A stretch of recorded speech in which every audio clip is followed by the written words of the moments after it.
On the show tonight, 6 months after the Eaton fire, recovery efforts are well on their way in Altadena. The debris is out. The next conversation I need to have with my adjuster is it safe for them to open prior to the building being torn down? A conversation with one commercial property owner and the roadblocks he's facing to reopening. That's next on Marketplace. We'll be back with all things considered at 7 p.m. tonight. Temperatures are in the low 80s right now. It'll be even hotter tomorrow. We'll be under a heat advisory through the day. It's WNYC on a Monday evening. It's 6:30. WNYC is supported by the John S. and James L. Knight Foundation, helping public radio advance journalistic excellence in the digital age. The Knight Foundation believes informed and engaged communities are essential for healthy democracy. More at kf.org. If you believe democracy requires a free press, your station is WNYC, 93.9 FM and AM 820, NPR News and the New York Conversation. Marketplace is supported by Commvault. In business, things happen, like cyber attacks. Commvault rewinds data, cloud apps, and environments like it never happened. Commvault for continuous business. You get a tariff, and you get a tariff, and you get a tariff. Or maybe not. From American Public Media, this is Marketplace.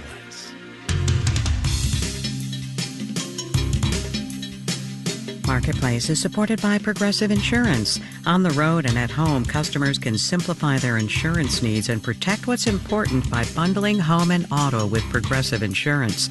Learn more about Progressive and bundling at progressive.com. And by Odoo, dedicated to providing software designed to scale with businesses. Odoo's programs for manufacturing, accounting, and more aim to provide building blocks for creating a custom software suite. Odoo, what businesses need.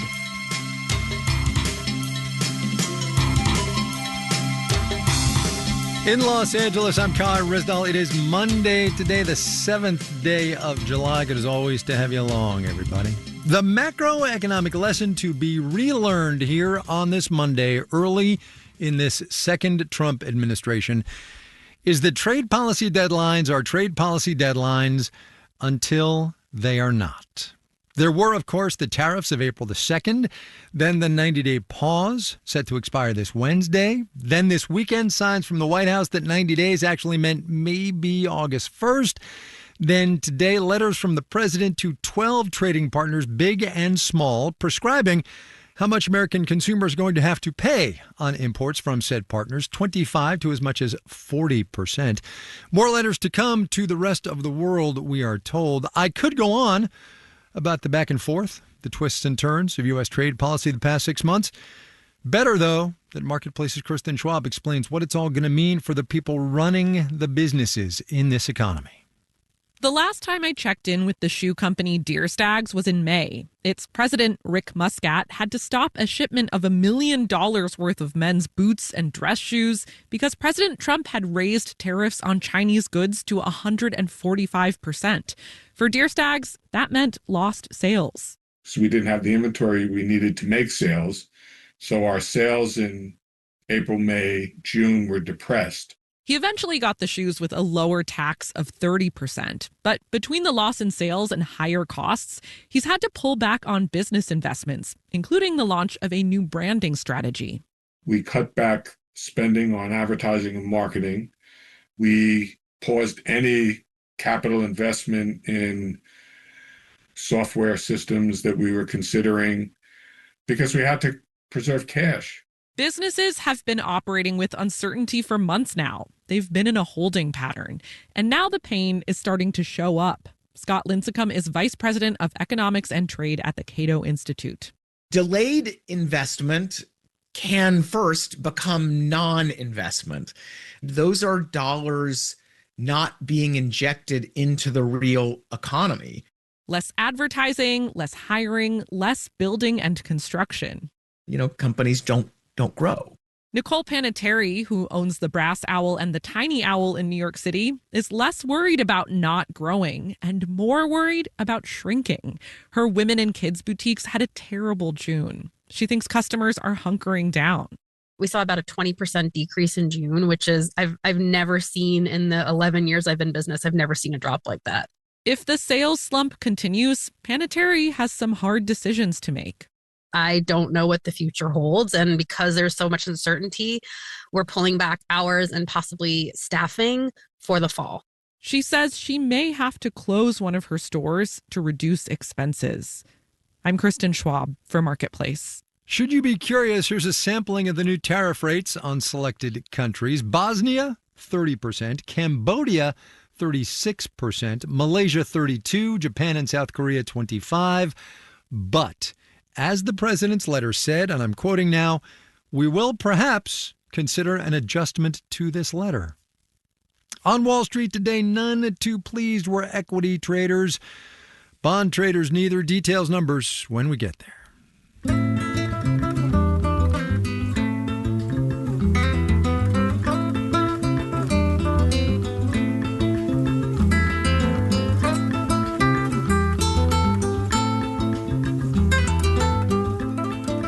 Tariffs may come and tariffs may go, but we'll always have the labor market to cover. We got the big monthly jobs report Thursday before the holiday weekend, if you remember that. It was, I think it's fair to say, surprisingly strong, which is great. But a lot of those big data points that we talk about, like the jobs report, are looking in the economic rearview mirror. They're telling us where we've been, not where we are going. So to see what might lie ahead, might I recommend the Conference Board's Employment Trends Index, which came out today. Marketplace's Mitchell Hartman dug into that.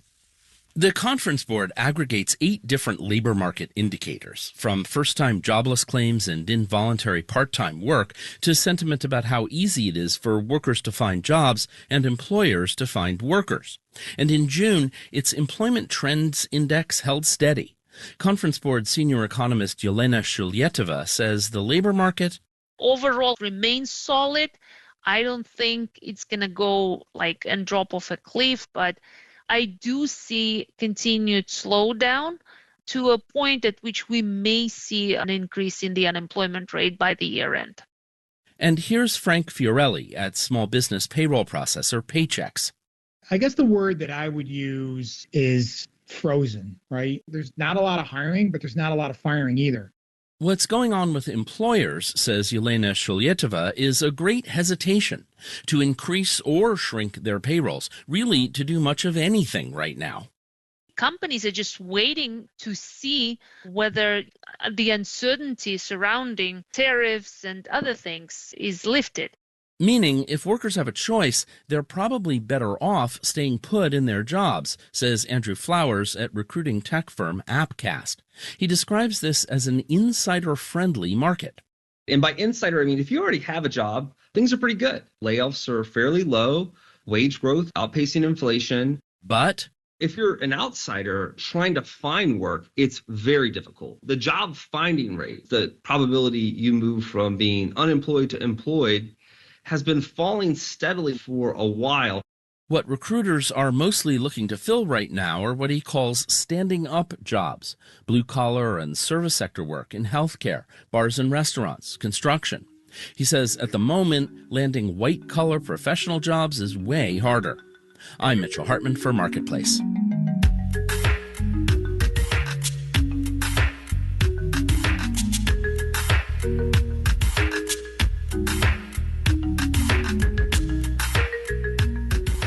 Six months ago tonight, January the 7th, the Eaton Fire broke out in the San Gabriel Mountains north of Los Angeles. 18 people died. More than 9,400 structures were destroyed. More than 1,000 others were damaged. Lives were uprooted and businesses too. Not long after the fire, we started talking to a couple of small business owners as they were starting on what is turning out to be a very long road to recovery.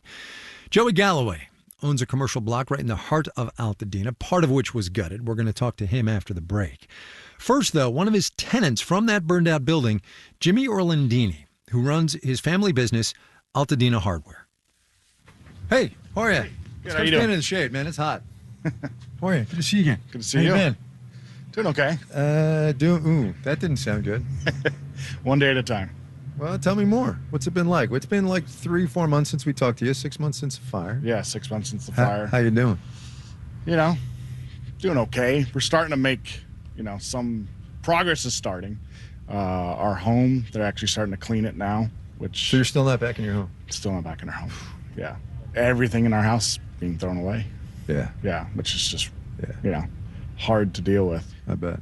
Yeah, and they finally, Joey got the okay to clear out the lot, which is nice, but it was rough when they started, to watch everything taken out. You came and watched? Oh, yeah, I was here a couple I times. wasn't sure if you were going to do that, because for exactly that reason. Yeah, it was... First, I didn't think anything of it. I was like, it's going to be cool to see everything cleared out. And then, they're dragging our forklift out and, product that, you could still make it out. And it was just like, man, it's gone. Now it's all cleared out. How are you getting by business-wise? I mean, you got other locations. Yeah, we got other locations. You were locations. driving and doing deliveries, all that. That's still happening? Still happening as we can. We're spread a little thin now. Luckily, our other store in Santa Clarita and in LA have been pretty busy, which has kept us busy. And there's been a lot of the Altadena crowd that has come up there to support us, which is really nice. Last time we talked, you were looking for space around here. Still looking for space. Still looking. Yeah. I'm really hopeful now that a lot of the cleanup is done, because a lot of the commercial buildings that were left up here or in Pasadena were also being rented by the construction companies. Oh, who were doing the cleanup? Yeah, we're doing the cleanup. They needed, an office space Sure, or something like that. And a lot of those are starting to move out. So I'm talking to a family friend that's a realtor, and he said, looks like we may have some more opportunities coming up here, hopefully in August. How much of a premium are you going to have to pay? Because obviously you're going to have to pay a premium. Yeah, I don't know. With, up here in Altadena, maybe not so much, because now that the cleanup is done, there's going to be a lull in business as, the building's not going to start for a while, I assume. I was just going to say, so I'm looking at Jimmy's place here, the place you used to be, and it's cleaned out, but they're going to have to knock it down. Yep. Then they're going to have to clean that out, and then they're going to have to rebuild. I mean, it's going to be 18 months, 2 years? I'm thinking 5. Are you? Wow. 3 to 5 is kind of where my head's at. So anything less than 3 will be great. My worry is there's just so much building that has to take place that are there enough contractors, enough engineers, architects, just the amount of people that the county's going to need to approve permits and approve the building process. I mean, it's huge. I know there's a family business and you guys are rooted here and obviously your home is here, but as you think about this location and the next 3 to 5 years, have you ever said maybe we just don't and we just go somewhere else? I won't lie. It's definitely crossed our minds, but all of our family's here. My wife dealt with some health issues at the beginning of the year, and we had the support of our entire family, both her side and our side, while we dealt with that before the fires. If something like that happens and we're, a state away or even, upstate California, we don't have that luxury. And that kind of worries us, moving away from families is rough. That's the only thing that's keeping us here is our entire family's here. How are you getting by financially? I mean, obviously there's insurance, but are they covering, the home, but also the business and all of that? So, the business side, yes. They have agreed to pay for about roughly a year of our income from the business and what they deemed our essential employees when they looked at the business portfolio, our business plan. They said, okay, these employees are essential to the business. You can pay them for a year, and we're going to cover that.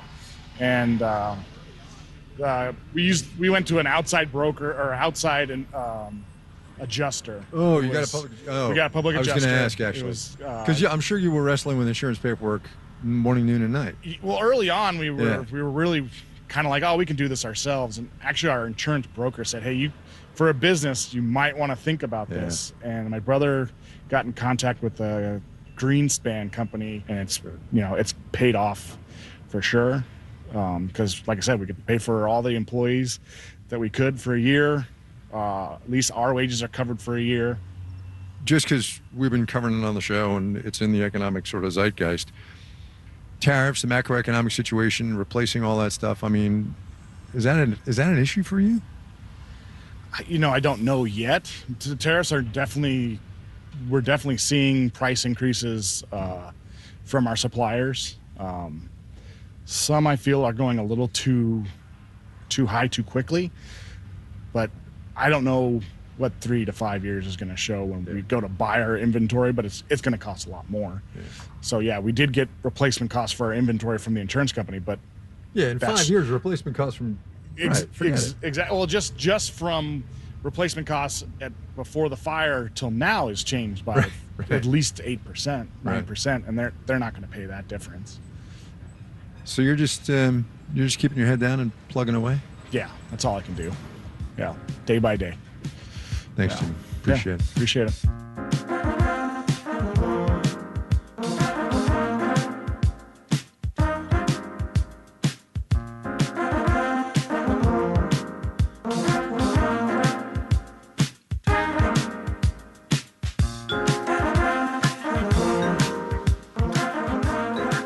Coming up, the level of anxiety about the broader world. Anxiety up, consumer confidence down. But first, let's do the numbers. Dow Industrial's off 422 points today, 0.9%, 44,406. The Nasdaq down 188 points, also 0.9%, 20,412. The S&P 500 down 49 points. That is only 0.8%, 62,29. You all should have seen that coming, right?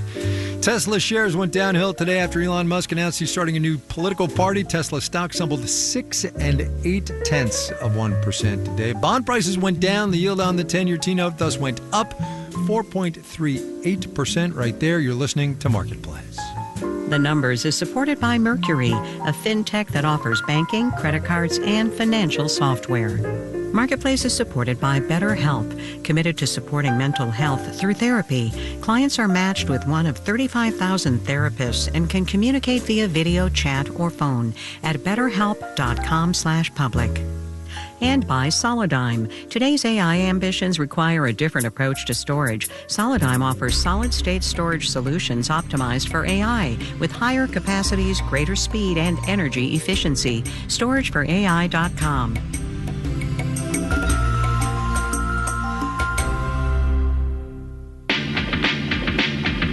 On the next All of It, millions of American children have been diagnosed with attention deficit hyperactivity disorder. It's often treated with medication, but research is raising questions about how we actually understand ADHD. Journalist Paul Tuff wrote about this for the New York Times Magazine. He joins us to discuss and take your calls. I'm Allison Stewart. Join us for All of It weekdays at noon on WNYC. WNYC supporters include Hudson River Park, presenting Broadway by the Boardwalk. Max von Essen with Billy Stritch performs on Monday, July 14th at 6:30 p.m. at Clinton Cove at West 55th Street. Open to all. More at hudsonriverpark.org. You're listening to Marketplace on WNYC. In this 7 o'clock hour of All Things Considered, one debate that is sure to draw a lot of strong opinions and hot takes. Does listening to an audiobook count as reading? We're going to plumb that debate at 7. Stay tuned. This is Marketplace. I'm Kai Rizdal. Before the Eaton fire, 13 businesses rented space in Altadena from Joey Galloway. Jimmy Orlandini's hardware store was in the building that burned, along with a bike shop and a couple of others. They are obviously not back. None of the other half dozen that were in Joey's other building that's intact have reopened, though, either. Good to see you again. We're gonna jump right in because you're a trained radio professional now. Tell me how you been. I've been good. Needle has moved a little bit since we spoke last. So I noticed it's cleared out. Yeah, we got the debris removed. I don't know if you recall the last interview we had. Once I had retained my my public adjuster Greenspan, I was pushing to have the debris removed, but I couldn't. Mm-hmm. The way it was worded to me was that considering the building needed to be torn down, it didn't make any sense to take the debris away. It was more cost efficient to just take everything away at one time. My issue with that was there's obviously chemicals in there. I had the property tested. There's asbestos in there. Oh, wow. Being a hardware store with paint and all that stuff and so forth. So besides the environmental issue, it was an aesthetics thing to me. I hated coming up here, seeing all that debris. Well, also just psychic, right? You want some kind of progress. Yeah. You know, I need to see some movement. I'm that kind of guy. If I see some things moving, then I'm a little happier. We got the insurance company to finally allow us to remove the debris, but they still won't let us take the building down. Really? Yeah. Why? I don't know. I mean, we talked about this like 3 or 4 months ago. The facade is cracked and it's structurally, I've had 5 contractors and my public adjuster sent a guy out, and they all said the building needs to be torn down. I suspect once the insurance company tells me the building has to be torn down, they've got to give me a number at that point. So I think they're holding off on that because they're not ready to give me a number yet. So that building, or the shell of it now, gets all the attention. This building, I was taking a little stroll before we started this morning. Nobody's back in here, right? Nobody's doing business. No. This building these tenants have not come back because they're waiting for the debris and everything to be cleared out first. From next door. From that space. Now, the debris is out.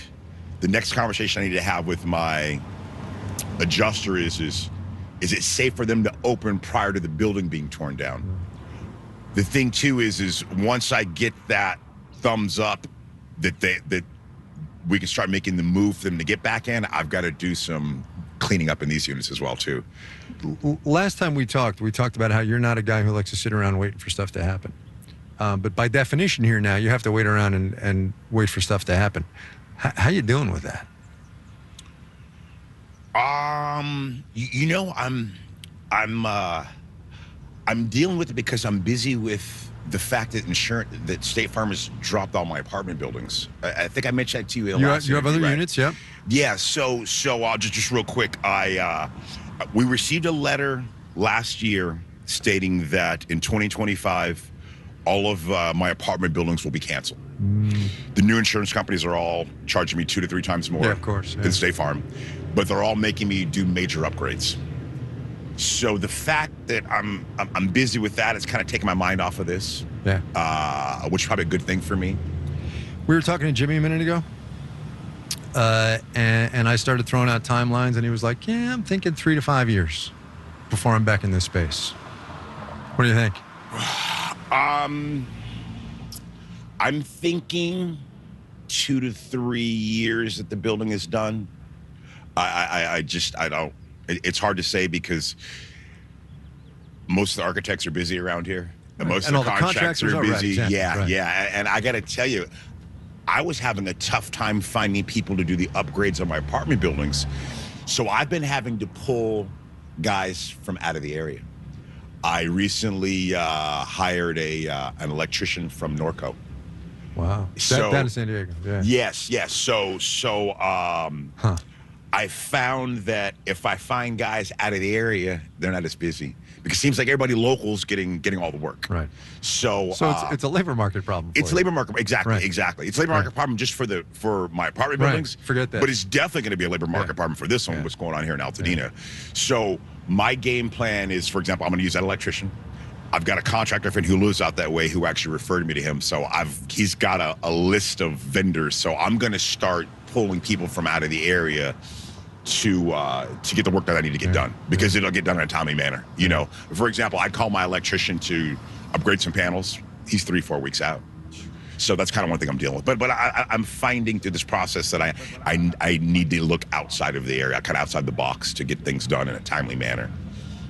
Joey, thanks a lot. Really appreciate your time. Thanks for coming out. I appreciate it. Yeah, anytime. We are keeping tabs on a couple other businesses in town as well. Craig Sloan at the Altadena Town and Country Club told us they have started demolition on the clubhouse. They're hoping to partially reopen by Labor Day. Shalene Herring at Two Dragons Martial Arts is still holding classes at a local summer camp, still looking, she is, for something permanent. We will talk to them all again in a couple of months as that very long road to recovery keeps on going. There will also be more coverage of the LA fires on the Marketplace Morning Report tomorrow. Dave Brancaccio on where residential recovery stands as he looks to rebuild the home that he lost.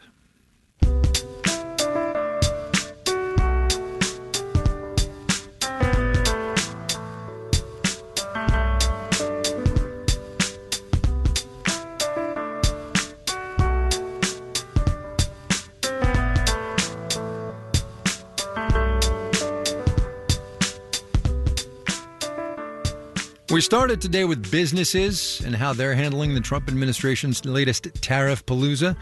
We are going to end with how consumers are thinking about things. The Federal Reserve Bank of New York is going to be out with its latest survey of consumer expectations tomorrow. And we got what could be a preview today in the form of a poll from Yahoo Finance and Marist. It shows about 80% of consumers are worried about how tariffs could affect their personal finances. And because of that, respondents said they are planning to pull back on spending. Now, anybody out there remember how big a chunk of this economy consumer spending is? Why, yes, about 70%. So, Marketplace's Samantha Fields has more now on what all of this uncertainty, which, if we take the president at his word, will be served up daily this week with more letters. We're going to look at what that's going to mean for how consumers feel and act. The thing about consumers is they're human. And Ayelet Fishbeck at the University of Chicago says how humans feel affects how we behave. Worries about the economy influence consumption behavior just as much, as often even more than actual negative economic events. When people worry the economy is bad or about to get bad, like many are now, they often get more cautious about spending. Even though nothing bad happened yet. That can become a self-fulfilling prophecy, Fishbeck says. If we spend less because we're worried the economy is slowing down, we can cause the economy to slow down. Suzanne Shu at Cornell says people often pull back even if they don't have to. When there's high uncertainty, people feel like they need to save the money for what could come next and put off the spending that doesn't feel as absolutely critical to day-to-day life. That's why Wendy Edelberg at the Brookings Institution used to pay close attention to how consumers were feeling. It used to be my job to forecast consumer spending for the Federal Reserve Board. And I watched the consumer confidence data like a hawk. It was a very strong indicator of where consumer spending was headed, she says. But since the pandemic, the link has just broken. We saw this in 2021 and 22 when inflation started climbing and hit its peak. Consumers were very negative about the economy, but they just kept on spending. It'll take a while to know why that link broke and if it'll stay broken, Edelberg says. But her theory is the level of anxiety about the broader world, I think, ramped up during the pandemic, and I think it stayed really elevated because of politics. And she says that general anxiety could well be influencing how people feel about the economy, even if their own situation is actually okay. I'm Samantha Fields for Marketplace.